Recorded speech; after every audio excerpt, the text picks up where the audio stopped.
Nous allons corriger l'exercice sur le spectre d'un son. Donc il s'agit de faire correspondre le signal enregistré d'un instrument. Donc vous avez l'amplitude en fonction du temps, qui est en millisecondes, et retrouver son spectre, c'est-à-dire sa représentation, son amplitude en fonction de la fréquence. Petit rappel de cours, nous avons vu qu'avec un diapason, nous avons un signal sinusoïdal en forme de vague, et lorsque l'on analyse son spectre, on voit simplement un seul pic qui s'appelle la fréquence fondamentale. Donc c'est un son très simple, c'est un son pur. Par contre, avec un son composé, nous avons un signal, comme son nom l'indique, composé ou complexe, et nous voyons que son spectre est composé de plusieurs fréquences, plusieurs pics. Le premier pic est appelé la fréquence fondamentale, ça donne la note de l'instrument. Et vous avez ce qu'on appelle les harmoniques. Donc F2, c'est 2 fois F1, F3, c'est 3 fois F1, et F4, c'est 4 fois F1. Les harmoniques donnent le timbre ou la couleur de l'instrument. C'est comme ça qu'on peut les reconnaître entre une guitare, un piano qui joue à la même note. Avec ce simulateur, par exemple, nous pouvons voir que si nous prenons une guitare, vous voyez qu'on obtient plusieurs pics, c'est un son complexe. Si je prends par exemple le violon, pareil, nous avons plusieurs pics, plusieurs fréquences, donc un son complexe. Le piano, plusieurs pics. Et si je prends le diapason, vous voyez que là nous avons un seul pic, une seule fréquence. Alors j'en reviens à l'exercice. Nous voyons que le signal de notre instrument n'est pas sinusoïdal, il est donc composé ou complexe. Donc nous avons forcément un spectre avec plusieurs pics. Donc ce spectre-là, déjà nous pouvons le rayer. Voilà. Donc ça, ce sera un son pur, un diapason. Ensuite, comment trouver le bon spectre?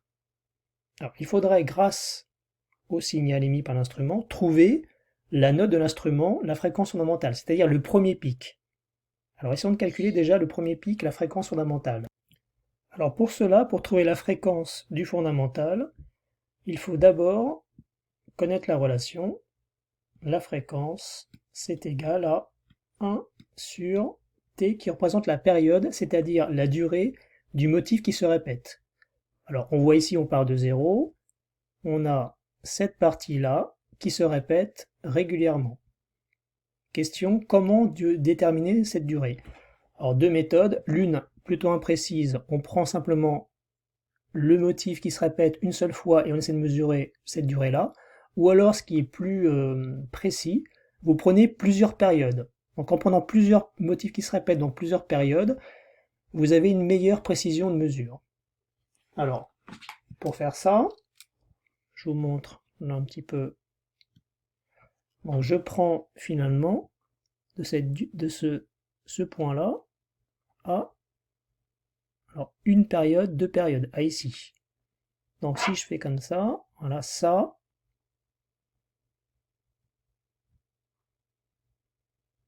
c'est 2 fois la période. J'ai 2t. Donc ici,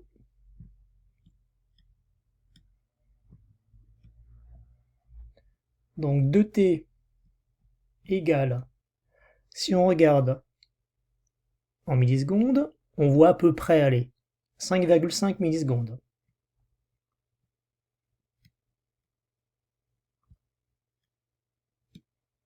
Le problème, c'est que pour trouver la fréquence, vous devez forcément mettre la période en secondes. C'est en millisecondes. Donc déjà, on peut dire c'est égal à 5,5 fois 10 moins 3 secondes. D'accord? 10 moins 3, c'est pour passer de millisecondes en secondes.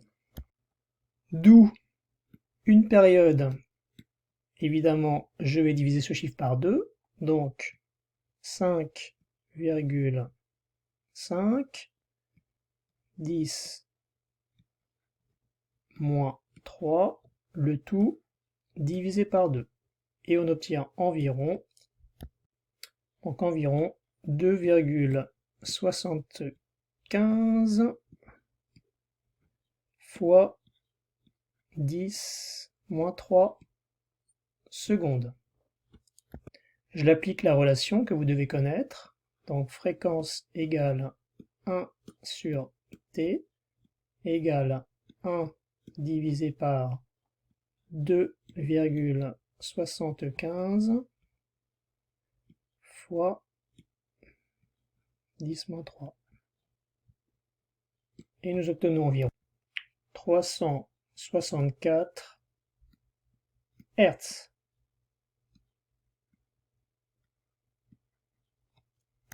Donc ça, cela correspond au premier pic.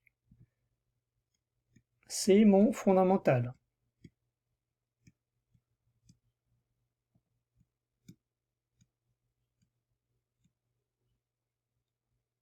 Ok, bon, c'est pas très propre, tant pis. Je regarde ici, on voit à peu près sur les 3 spectres d'ailleurs, donc 100, 200, 300, 400, donc dans les 360, il est par là, hein. Donc les 3 avaient le même fondamental, donc lui on l'a éliminé puisqu'il y a des harmoniques, hein, le son est complexe. Par contre, ces 2 spectres-là ont bien le premier pic à 363 Hz, par contre là il y a des différences sur les harmoniques.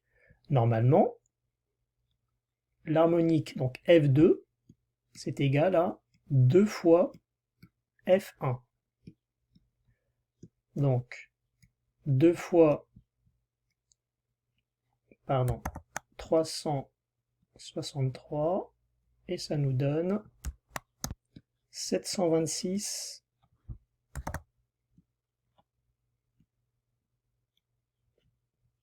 Hz.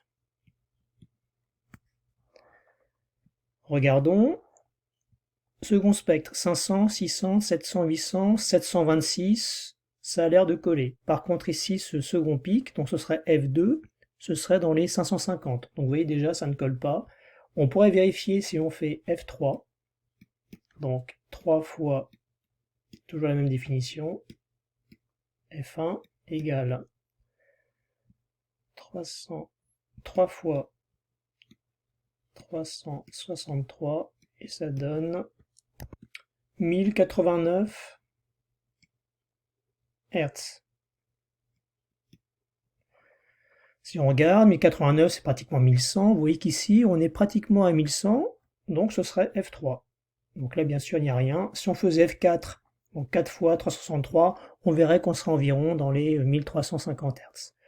Donc vous voyez simplement, en faisant quelques raisonnements simples et des petits calculs, je peux donc finalement écrire, ou rayer ceci, donc ce spectre qui est correct c'est celui-là. Donc j'ai résumé, j'ai pris la correction de tout l'exercice, rédigé avec les calculs effectués ensemble. Donc vous voyez ici, par exemple, ils ont arrondi leurs calculs, mais finalement le raisonnement est exactement le même. Voilà, vous pouvez mettre en pause la vidéo pour avoir la correction de l'exercice.